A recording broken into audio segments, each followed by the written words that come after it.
Hello IBS family, কেমন আছেন সবাই? আশা করি আল্লাহর রহমতে সবাই ভালো আছেন।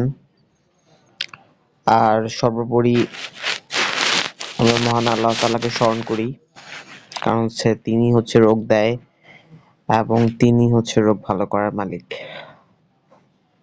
তো ওষুধ বলেন, ডক্টর বলেন, এটা জাস্ট ওসিলা।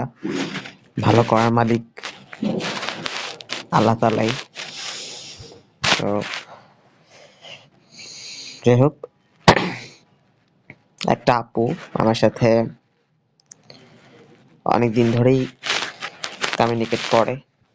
কমিউনিকেশনে আছে। আমি আইবিএস এর পেশেন্ট। তো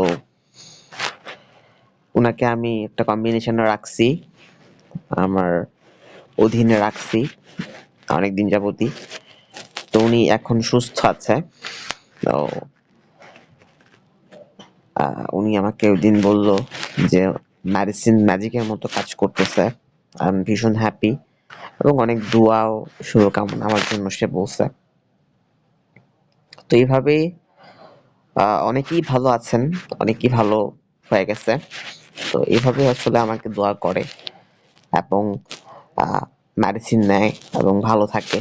তো আসলে আমি কি বলবো, আমি আসলে পেশেন্ট ছিলাম।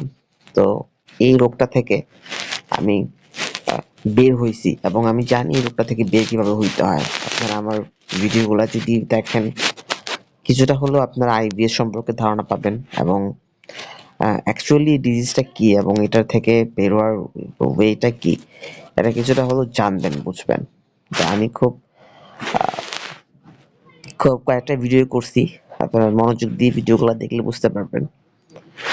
তো এই আপুটা ভালো হয়ে যাবে, একদমই ভালো হয়ে যাবে এবং হচ্ছে ওনার যে প্রবলেম নাই বলতে গেলে, অলমোস্ট শেষ। তারপরও তার ওজনও বাড়ছে, সে বলছে তার ওজন বাড়ছে, ওয়েট বাড়ছে, ওয়েট 45 কেজি হয়েছে, আগে অনেক কম ছিল, 39 বা 38 এরকম ছিল আর কি। তো অনেকটাই বাড়ছে। আর ওজন বাড়া মানে আইবিএস ভালো হচ্ছে, মানে আইবিএস ভালো হচ্ছে মানে হচ্ছে আপনার ওজন বাড়তেছে, আপনার আইবিএস ভালো হচ্ছে, এটা। হুম। তো এভাবেই অনেকে আমাকে বলে এবং হচ্ছে আমি আমি আসলে অতটা সময় পাই না, অথবা সময় পাই না। আমি কালকে ফোন করি, কারণ হচ্ছে আমার ব্যক্তিগত কাজে আমি অনেক পরিমাণ বিজি থাকি। তো ওই জায়গা থেকে আসলে এভাবে ভিডিও করাও হচ্ছে না। তো মনে হলো যে না, একটা ভিডিও করি, ভিডিওটা করি এবং মানুষকে ইন্সপায়ার করি যে ভাই, আপনারা যারা আইবিএস এ ভুগতেছেন তারা অন্তত এত হতাশ হয়েন না, হ্যাঁ, ডিপ্রেসড হয়েন না। আমার সাথে কন্ট্যাক্ট করতে পারেন। হ্যাঁ, আইবিএস এর ব্যাপারে আমি আপনাকে যে কোনো হেল্প করতে পারবো।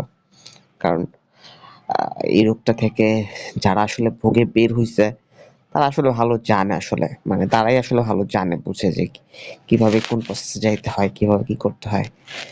তো দ্যাটস অল ফর টুডে। ভিডিওটা দেখার জন্য ধন্যবাদ সবাইকে। এবং আমি এক্স আইবিএস পেশেন্ট, সো ওই পার্সপেক্টিভ থেকে আমি বলবো যে যারা আপনারা আইবিএস এর পেশেন্ট আছেন, আমার সাথে যোগাযোগ করতে পারেন।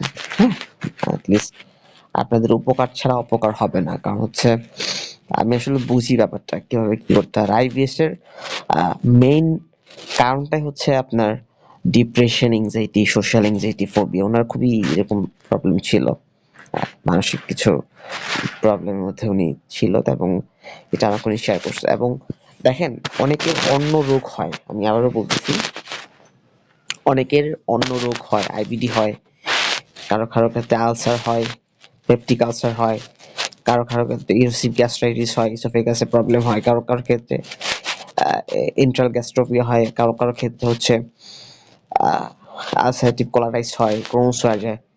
তো ওইগুলো আসলে আইবিএস না। হ্যাঁ, আইবিএস যেটা, সেটা হচ্ছে যে ফাংশনাল, এবং সেটা সব পরীক্ষা নিরীক্ষা করার পরেই হচ্ছে যেটা আইডেন্টিফিকেশন হয় যে না, এটা আইবিএস। তো আইবিএস এর পেশেন্ট যারা, তারা হচ্ছে আমার সাথে যোগাযোগ করবেন, কাজ এটা আমি বুঝি। অন্য রোগ হলে আই এম সরি। তো অনেকে আবার অনেক সময় হয় কি যে অন্য রোগ বা ডায়াবেটিস ভেবে বসে থাকেন। তো তাদেরকে কাছে এটাই বলবো যে অন্য রোগ হলে আপনারা ফাংশনাল না, ওইটা অর্গানিক প্রবলেম। তো ওইটার জন্য ডক্টরের কাছে যাবেন, টেস্ট করবেন, এবং যদি অর্গানিক প্রবলেম হয় তাহলে আপনার প্রবলেমটা হচ্ছে অন্য, তাহলে সেটা অন্যভাবে ট্রিটমেন্ট করা যাবে। কিন্তু আইভিএস যেটা সেটা হচ্ছে ফাংশনাল, এবং এটা আইডেন্টিফিকেশন হচ্ছে এরকম যে সবকিছু টেস্ট করে যখন দেখেন যে নর্মাল সবকিছু, তখনই আসলে এটা পরিলক্ষিত হয় যে না, এটা আইভিএস। তো এই হচ্ছে কথা।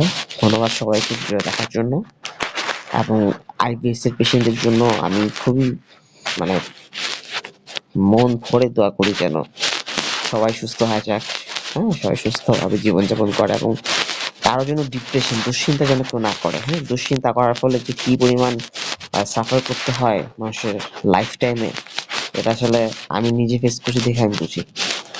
তো আমি সবার জন্য এই দোয়া করবো যেন কেউ দুশ্চিন্তা না করেন, এবং যারা হচ্ছে মেডিসিন নিচ্ছেন তাদেরও বলবো যে দুশ্চিন্তাটা বাদ দিতে হবে, কারণ চিন্তা করলে কোনো ক্ষতি হয় না, আবার দুশ্চিন্তা করলে ক্ষতি হয়, এটা আমরা সবাই জানি।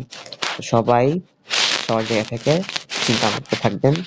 হ্যাঁ, লাইফে লাইফটা হচ্ছে এরকম যে আপনি আপনার জীবনে কি করছেন না করছেন এটা হচ্ছে সবচেয়ে বড় বিষয়। কারণ হচ্ছে আপনি যখন একটা রোগে পড়ে যাবেন তখন দেখবেন যে আপনার পাশে কেউ নাই। হ্যাঁ, তো আপনার জীবনটা আপনাকে কন্ট্রোল করতে হবে। তো এই জন্য সবাইকে বলবো যে দুশ্চিন্তা মুক্ত থাকবেন। আমি চিন্তা করে আমার 6.5 বছর নষ্ট করছি, কিভাবে পার করছি এটা আমি জানি। তো আমার জীবন থেকে 6.5 বছর চলে গেছিল, তো আবার আমি রিকারেন্স করতে পারছি। তো সর্বোপরি হচ্ছে এটাই বলবো যে দুশ্চিন্তা মুক্ত থাকবেন, এবং ভালো হবে আইবিএস। হ্যাঁ, প্লিজ আমাকে ফোন দিবেন, আমি যথেষ্ট হেল্প করব, এবং আইবিএস থেকে আপনাকে বের করতে চেষ্টা করব। হুম, ধন্যবাদ সবাইকে। আল্লাহ হাফেজ।